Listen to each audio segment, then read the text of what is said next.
Assalamualaikum warahmatullahi wabarakatuh. Perkenalkan, nama saya Zahra Nur Aziza, NPM 2017-135-00002.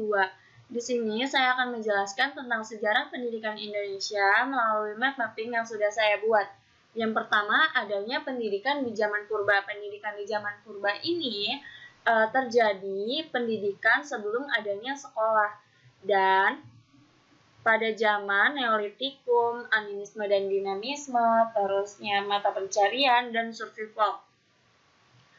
Bertujuan agar agensi muda dapat mencari nafkah, membela diri, dan hidup bermasyarakat.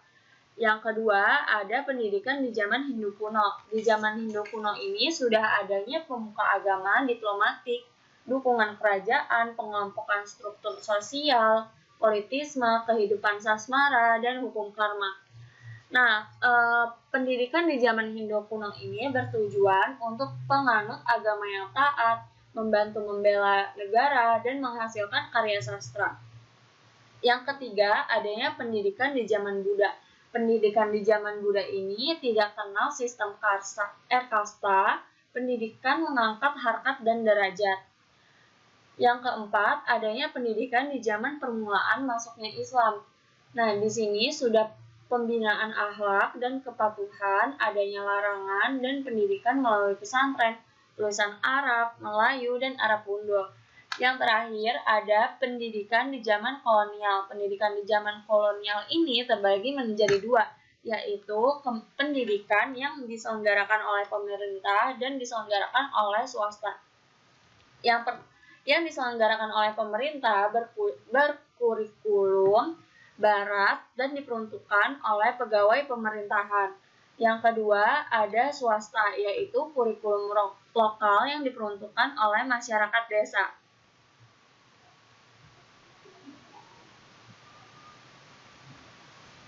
Nah, dari situ terbentuklah perjuangan sejarah PGRI. Yang pertama, ada gerakan buruh pada masa perjuangan kemerdekaan, yaitu ada penjajahan Belanda dan penjajahan Jepang. Nah, dari sini terlahirlah sejarah PGRI. Terus, pada masa perang kemerdekaan terjadilah buruh menjadi TKR, Kongres 2 dan Kongres 3. Pada masa demokrasi liberal, yaitu Kongres 4. Kita bahas satu persatu ya. Yang pertama, gerakan buruh pada masa perjuangan kemerdekaan. Pada masa zaman penjajahan Belanda, sekolah diperuntukkan bagi golongan-golongan tertentu. Ada sekolah rakyat yang diperuntukkan oleh anak-anak desa, sekolah angka dasar 2, yaitu diperuntukkan oleh anak kota, dan SD berbahasa Belanda diperuntukkan oleh anak pegawai pemerintahan. Nah, yang penjajahan Jepang itu sekolah dihentikan, organisasi dihentikan. Nah, berlanjut setelah Jepang mulai menyerah, itu sekolah sudah dibuka kembali. Dari situ terlahirlah sejarah lahirnya PGRI. Diawali dengan PGHB 1912.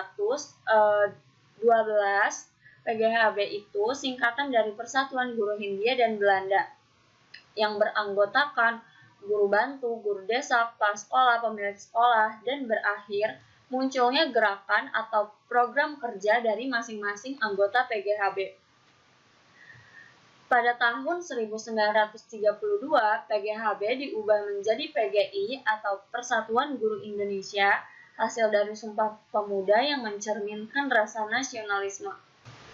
Pada tahun 1939, PD2 pecah sehingga kekurangan guru dan diisi oleh orang-orang Indonesia dan sekolah-sekolah digabung, disebabkan karena negeri Belanda diduduki Jerman dan semua guru laki-laki Belanda ditugaskan untuk milisi. PGI dihapus pada pemerintahan Jepang. Nah, setelah Jepang menyerah, terlahirlah PGRI. Setelah 100 hari kemerdekaan pada tanggal 25 November tahun 1945. Kongres pertama di Gedung Somaharsana, Surakarta. Tujuannya untuk mempertahankan dan menyempurnakan Republik Indonesia, mempertinggi tingkat pendidikan dan pengajaran sesuai dasar-dasar kerakyatan, serta membela hak dan nasib buruh, khususnya guru.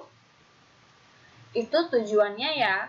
Nah, selanjutnya pada masa Perang Kemerdekaan. Yang pertama, PGRI di masa perang yaitu pada tahun 1945 sampai 1949. PGRI fokus pada perjuangan fisik bersenjata seperti PGRI ikut panggul senjata gerilya, ikut PMI, dan menyelenggarakan dapur umum. Tujuannya apa sih? Tujuannya untuk mempertahankan kemerdekaan. Nah, pada tanggal 5 Oktober 1945, tidak sedikit guru yang menjadi TKR atau Tentara Keamanan Rakyat yang bertugas untuk melindungi keamanan rakyat dari provokasi Belanda. Terus, pada masa Perang Kemerdekaan, adanya Kongres 2 yang berisi mengajukan tuntutan SISDIK didasarkan kepentingan nasional, gaji guru tidak dihentikan, dan diadakan UU Pendidikan dan UU Perguruan. Nah, lalu ada Kongres 3 PGRI di Madiun diadakan dalam keadaan darurat yang berisi meningkatkan efektivitas organisasi dan pemekaran cabang yang diharapkan cabang PGRI yang lebih kecil dapat lebih efektif. Yang terakhir, pada masa liberal. Pada masa liberal, yaitu tepatnya pada tanggal 27 Desember tahun 1949, adanya pengakuan Belanda atas RIS yang diakibatkan timbulnya rasa saling curiga terhadap golongan republik dan anti-republik. Maka pada Kongres 4 PGRI yang bertepatan di Yogyakarta pada tanggal 26 sampai 28 Februari 1950 memutuskan maklumat persatuan semua guru dalam suatu organisasi, singkirkan rasa curiga dan semangat kedaerahan, serta hilangkan suasana yang membahayakan antara golongan republik dan non-republik. Galang persatuan untuk mengisi kemerdekaan. Selebihnya mohon maaf. Wabillahi taufiq wal hidayah. Wassalamualaikum warahmatullahi wabarakatuh. Terima kasih.